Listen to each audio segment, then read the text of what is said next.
আগে চেক করো, তারপরে বিশ্বাস করবা, ঠিক কিনা? তাহলে এখন থেকে একটা কিছু শুনলে বিশ্বাস করবেন।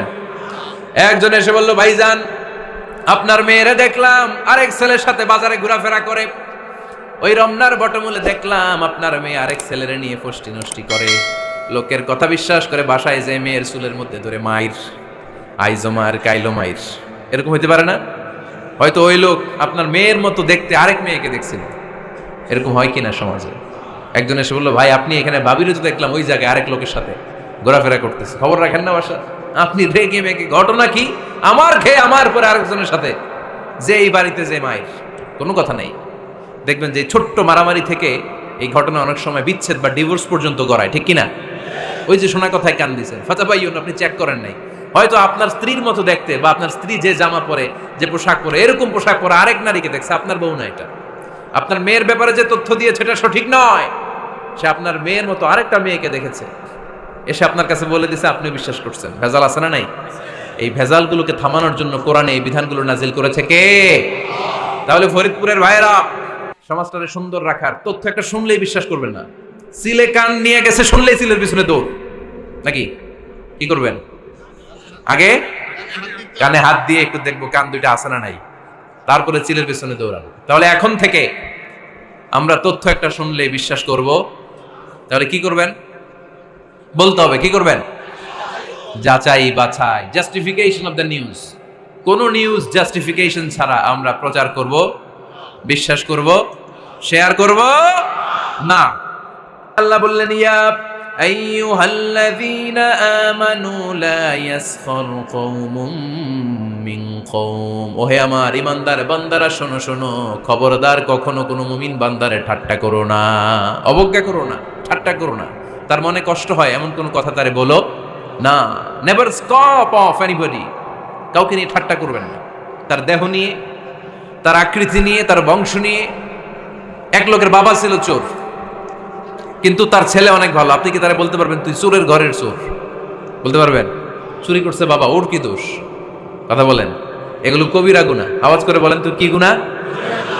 কবিরা গুনাহ। কারো আকৃতি নিয়ে, আমার ফরিদপুরের কলিজার টুকরা যুবক ভাইরা, কারো আকৃতি নিয়ে কখনো অবজ্ঞা করবে না, তুচ্ছ জ্ঞান করবে না। এটা কবিরা গুনাহ, এটা আল্লাহ খুব অপছন্দ করেন। এর কারণ আকৃতিটা আমাদের হাতে নাই। আমাদের কারো নাক লম্বা, কারো খাটো, আমরা কেউ কালো, কেউ সাদা, আমরা কেউ স্মার্ট, কেউ অন্যরকম। তো এই যে আমাদের এক এক ধরনের আকৃতি, এটা কি আমি বানাইছি? আপনি বানাইছেন? দিছে কে? এই জন্য কারো দেহের গঠন নিয়ে যদি আপনি অবজ্ঞা করেন, এটা প্রক্ষান্তরে আপনি স্রষ্টাকে নিয়ে অবজ্ঞা করলেন।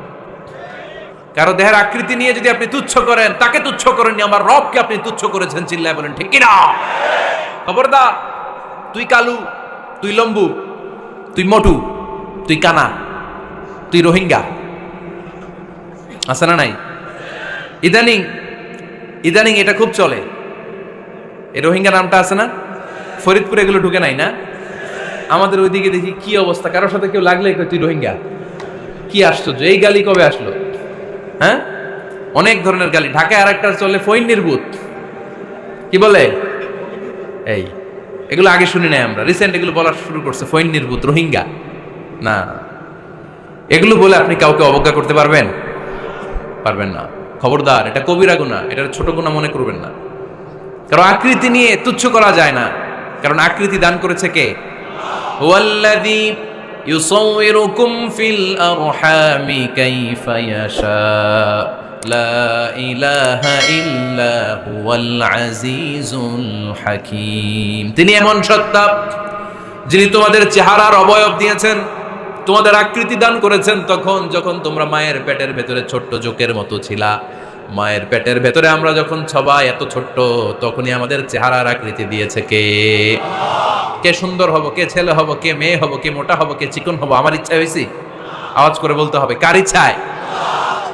প্রত্যেককে যদি আল্লাহ প্রত্যেকের নিজের চেহারা ডিজাইন করতে দিতেন, আল্লাহ যদি বলতেন তোমার চেহারাটা কেমন হবে তুমি ডিজাইন করো, তাহলে আপনি আপনারা কেমন বানাতেন? হ্যাঁ বলেন, ফরিদপুরের ভাইরা বলেন, সুন্দর করে বানাতেন তাই না? সবচাইতে স্মার্ট, সবচেয়ে সুন্দর করে আমি আমার চেহারাটা বানাতাম যদি আমাকে ডিজাইন করার সুযোগ দেওয়া হতো। কিন্তু এই সুযোগ তো আল্লাহ দেন নাই। ডিজাইন স্বয়ং করে দিয়েছেন কে? কোন নারীকে যদি আল্লাহ বলতে, এই নারীরা তোমাদের চেহারা কার কেমন লাগবে তোমরা বানাও, প্রত্যেক নারী কি করতো? বিশ্ব সুন্দরী করে নিজেকে বানাতেন। খুদ ধরার মতো কোনো জায়গা সে নিজের জন্য রাখতো না, ঠিক কিনা?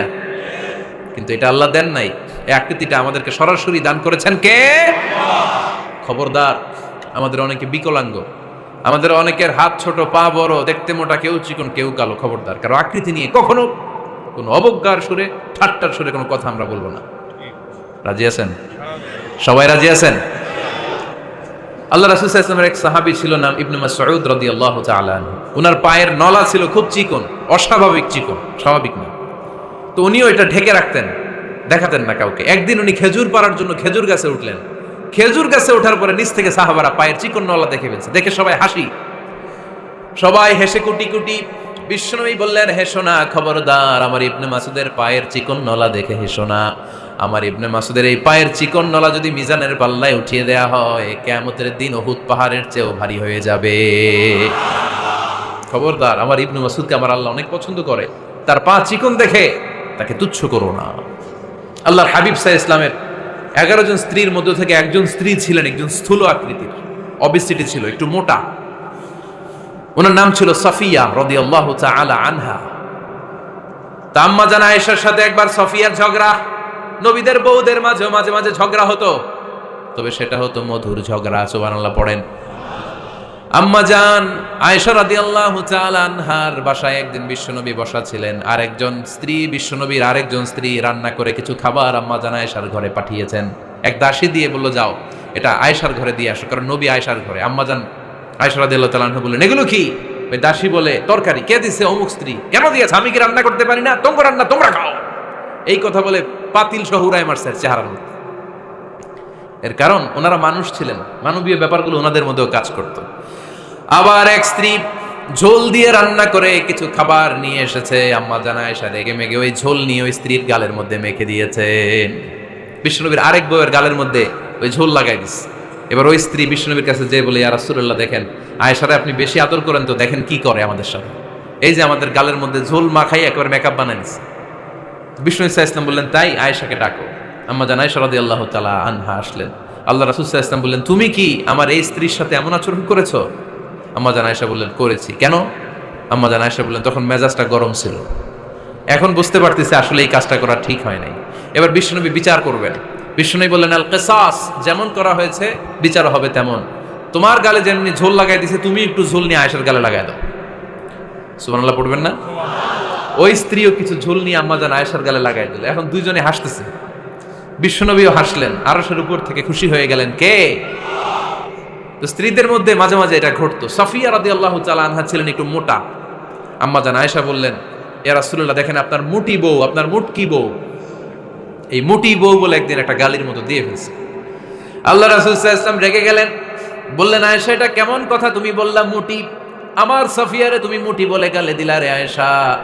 ইয়া আয়েশা লাকাদ কুলতি লা কালিমা লাউ মুজিজাত বিমা ইল বাহরি লামাজাজাতহু।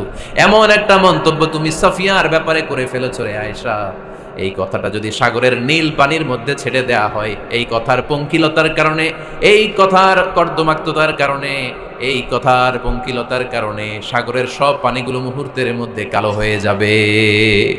এই কথাটা সাগরে ফেলে দিলে সাগরের নীল পানি পুরোটা কালো হয়ে যাবে। আয়েশা, খবরদার, কাউকে তুচ্ছ করে অবজ্ঞা করে কখনো কিছু বলা যাবে না। এই জিহ্বাটা এটা ভয়ঙ্কর একটা অঙ্গ। বেশিরভাগ পাপ এই জিহ্বা দিয়ে হয়। কি দিয়ে হয়? এজন্য সাহাবারা জিহ্বা ধরে মাঝে মাঝে জিহ্বার মধ্যে ব্যাট মারতেন আর বলতেন, জিহ্বা তোর জন্য আমি আটকে যাব কিয়ামতের দিন। আমলিক আলাইকা লিসানাক, নিজের জিহ্বার মালিক নিজে হন, আপনার জিহ্বার মালিক যেন শয়তান না হয়ে যায়। জিহ্বা আপনার, শয়তানের ভাষায় আপনি কথা বলেন কেন? খবরদার, প্রতিটা কমেন্ট, প্রতিটা কথা, প্রতিটা মন্তব্য, এগুলোর ব্যাপারে কিয়ামতের দিন পাই টু পাই করে আপনার কাছে আল্লাহর সুপ্রিম কোর্টের কাঠগড়ায় দাঁড় করিয়ে আপনারা জিজ্ঞেস করবে কে? এজন্য বিশ্বনবী বলছেন, মাইয়াদমানলি মা বাইনা লিহিয়াইহি ওয়া মা বাইনা রিজলাইহি আদমান লাহুল জান্নাহ। আমার কোন উম্মত যদি দুইটা অঙ্গের গ্যারান্টি আমারে দেয়, আমি আমার উম্মতকে জান্নাতের গ্যারান্টি দেব। দুইটা অঙ্গের, একটা হলো জিহ্বা আর একটা লজ্জাস্থান। দুই চোয়ালের মাঝে যা থাকে লিজ্জা, জিহ্বা, আর দুই পায়ের মাঝখানে যা থাকে লজ্জাস্থান। এই দুইটা অঙ্গের গ্যারান্টি যদি বিশ্বনবীকে আপনি দেন যে নবী, জিহ্বা আর লজ্জাস্থান এই দুইটা অঙ্গের কোনো পাপ আমি করব না, নবী বলে, আমি দুনিয়ায় তোমার জান্নাতের গ্যারান্টি দিলাম। এজন্য জিব্বাটারে সামলান, যা মনে চায় বললেন না। খবর আছে না নাই? খবর আছে। মা ইয়ালফিযু মিন কাউলিন ইল্লা লাদাইহি রাকীবুন আতীদ। যা মুখ দিয়ে বের হয় লিখে রাখার জন্য দুইজন ফেরেশতা রেডি করে রেখেছে কে? চিল্লায় বলেন। যতদিন আমরা বেঁচে থাকবো ততদিন থাকবে আমাদের কাঁধে। আমরা মরে যাবো, এই ফেরেশতারা উড়াল দিবে, ঠিক কিনা? দুই কান্দে ছিল যে তোমার দুইজনা পাহারা, তোমার একলা থইয়া পালাইছে তাহারা। তোমার আটকুঠুরি নয় দরজা বন্ধ, এবার হলো রে হলো, মুখে আল্লাহ রসুল সবে বলো, ও মুখে আল্লাহ রসুল সবে বলো। দুয়ারে আইসাছে পালকি নাই হরি গাও তোলো রে তোলো, মুখে আল্লাহ রসুল সবে বলো, ঠিক না? এজন্য সাবধান। আমলিক আলাইকা লিসানাক, নিজের জিহ্বার মালিক নিজে হন। মন যা চায় মুমিন তখন ইচ্ছা মতো মন মতো কোনো মন্তব্য ছুটতে পারে না। বিশ্বাসী বলে যদি নিজেকে দাবি করে, নিজের জিহ্বার মালিক নিজে থাকার দরকার আছে না নাই? আমার প্রিয় দিনী ভাইয়েরা, প্রতিদিন এরকম ইসলামিক ভিডিও পেতে আমার চ্যানেলটি সাবস্ক্রাইব করতে ভুলবেন না। আসসালামু আলাইকুম।